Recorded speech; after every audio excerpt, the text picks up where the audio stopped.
Hello, my peeps, and welcome to another power-backed Phillips podcast. Yeah, buddy. Hey guys, I've sold 635 boxes. But who's keeping track? My dad is. And I still need to get to 1,000, so if you keep buying, that I would appreciate that. Bye!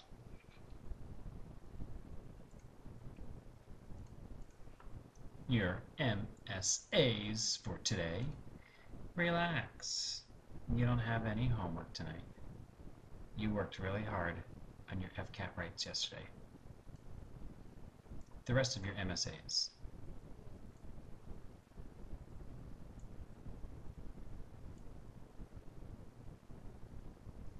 Don't forget, we did problems 1 through 7 from your EOC review packet this week. They're posted in Blackboard. Alright, let's get flying.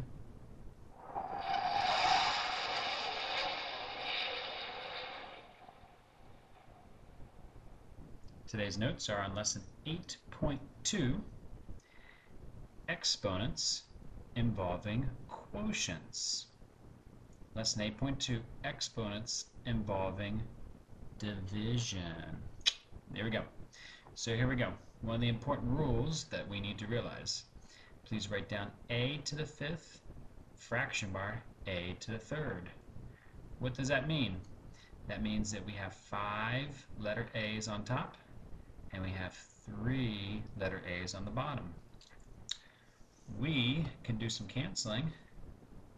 They get in the fight, go to ALC, fight ALC, fight ALC. Notice that we have the letter A left on top, and we have 2 of them. So we have A times A, which is A squared. Remember back from our previous podcast, we add the exponents of 1 there. 1 plus 1 gives us 2. So there is a fast way we could do this. We could say 5 minus 3. And when we do 5 minus 3, that's going to give us 2. That's the answer we got here.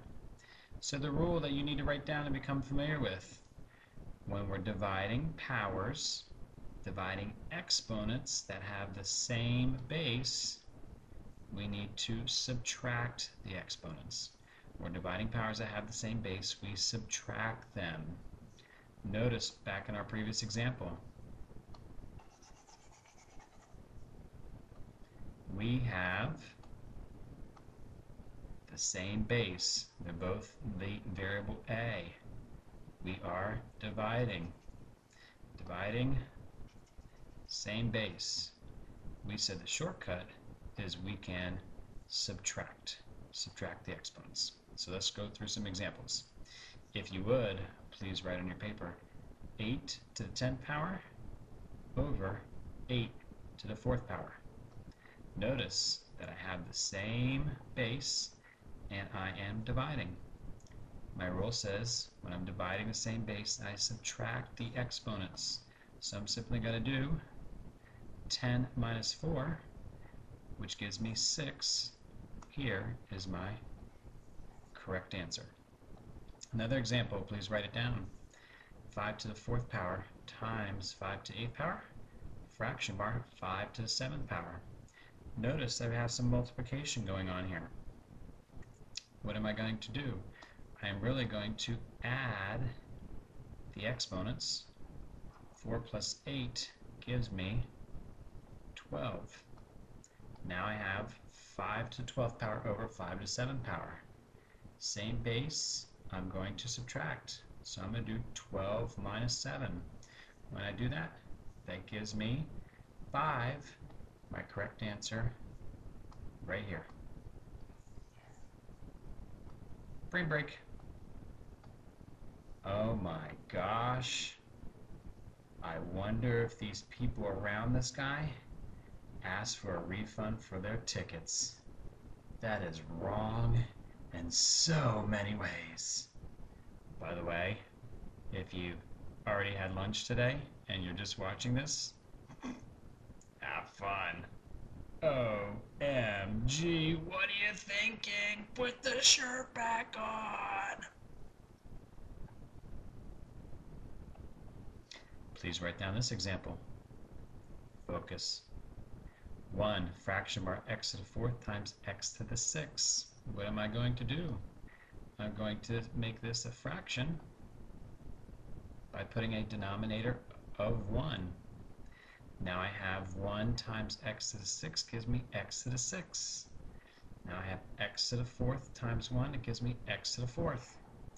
I'm going to subtract my exponents. 6 minus 4 gives me 2. X squared.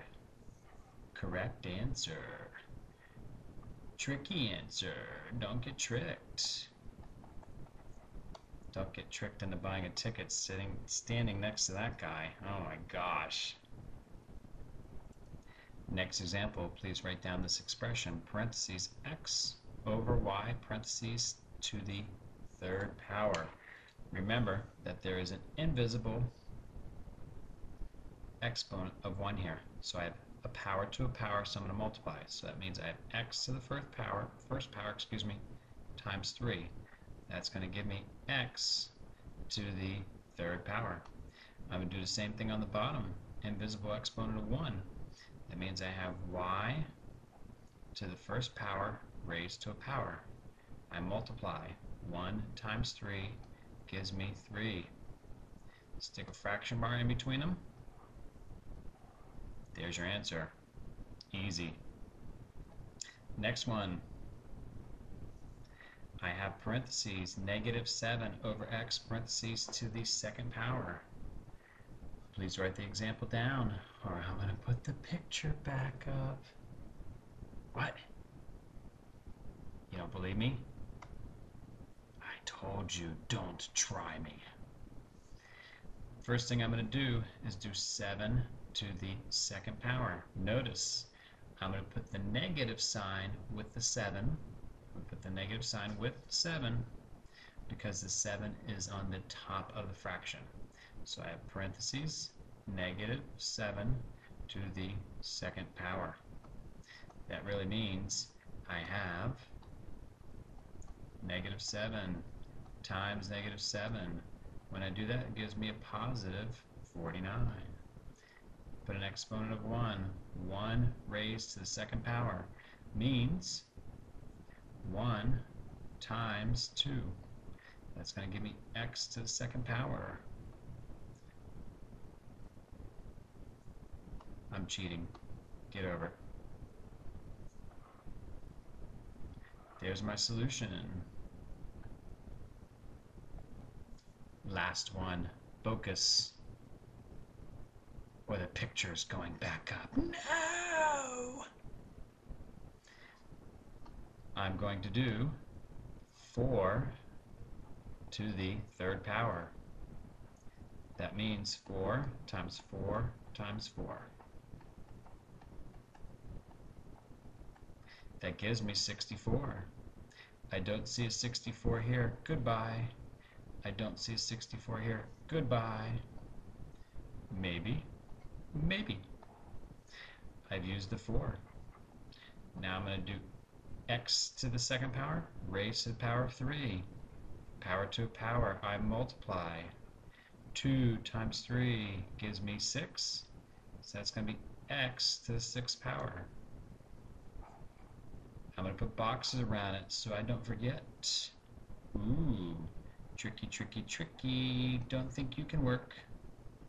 I think this is the right answer, but I'm going to finish it.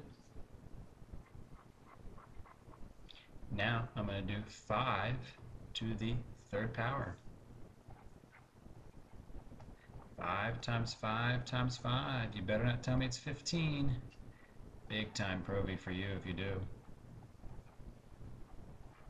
Put a box around it. Exponent of 1. I know, sloppy, sorry. Can't get that picture out of my head. 1 raised to the 3rd power. Power to a power, I multiply. That means I do times 3. Put a box around it. 125, yes. Y cubed, yes. Nice vocabulary. Da, Blackhawks. X to the 6th power, yes. 64, yes. You knew I was going to do it anyways. Oh my gosh. I can't believe it. Some people have no shame. Bye.